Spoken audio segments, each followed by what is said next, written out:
sumadsad ang tiwala ng taong bayan kay Bongbong Marcos Jr. batay sa pinakahuling survey ng Pulse Asia. Si MJ Mondihar magbabalita.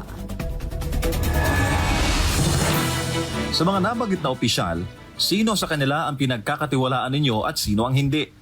Yan ang pinasagutan ng Pulse Asia sa kanilang June 17 to 24 survey sa mahigit 2,000 adult respondents sa buong bansa. Sa survey na inilabas ilang araw bago ang ikatlong State of the Nation Address o SONA ni Bongbong Marcos, ay lalong sumadsad ang trust ratings ng Pangulo sa 52% mula sa dating 57% sa March survey ng Pulse Asia.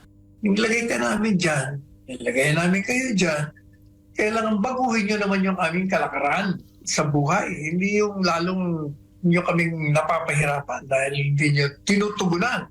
Nakakuha rin ang pinakamababang trust rating si Marcos Jr. mula sa mga taga Mindanao na nagbigay lamang sa kanya ng failing grade na 35% mula sa dating 38%. Sinundan naman ito ng mga taga Visayas na nagbigay ng 54% sa dalawang magkasunod na survey. At tatandaan na nagkaroon ng marahas sa pag-atake ang pinagsanib na puwersa ng PNP SAF at CIDG sa mga religious compound ng Kingdom of Jesus Christ o KOJC sa Davao City at Sarangani Province. June 10, 2024 ito nangyari. Isang linggo bago nagsagawa ng survey ang Pulse Asia sa buong bansa.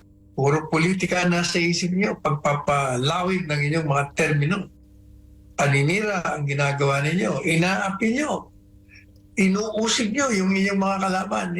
Yan ang dahilan kung bakit mababa ang kanilang rating. Ang marahas na operasyon ng mga armadong otoridad ay kinundi na ng maraming Pilipino sa buong mundo dahil dokumentado ng KOJC ang panggigipit sa mga manggagawa ng simbahan sa nasabing operasyon. Sa kaparehas sa survey, nananatiling pinagkakatiwala ang opisyal ng pamahalaan si Vice President Sara Duterte sa 71%.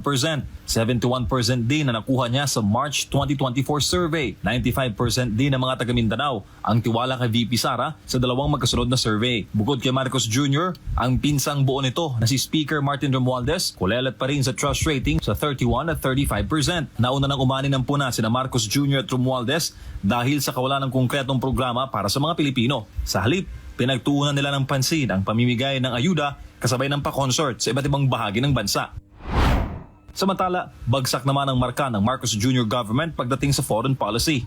Lalo na't mas tumindi ngayon ng tensyon sa South China Sea sa kanyang termino dahil sa labi sa alyansa sa mga Amerikano. Ayon sa foreign relations scholar na si Sas Rogando Sasot, binuwag ni Marcos Jr. ang friends to all, enemies to none na foreign policy nang sinundan niyang si dating Pangulong Rodrigo Duterte. Foreign policy na noong campaign period ay pinangako ni Jr. na ipagpapatuloy.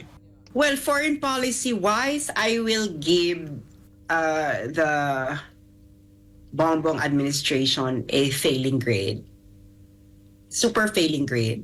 Bilang pagkontra sa labi sa pagpapagamit sa mga Amerikano, ang China at Russia, dalawang nuclear superpower na mga bansa, ay nagsasagawa na ngayon ng joint naval drills sa South China Sea. Nauna na nagbanta si Russian President Vladimir Putin na ibabalik nito ang paggawa ng nuclear weapons matapos gawing imbakan ng nuclear warheads ng US, ang Pilipinas, pati na ang Denmark. Kaya ayon kay Sasot, kung mapupulbos man ang Pilipinas dahil sa giyera, walang ibang sisisihin ng publiko kundi si Marcos Jr.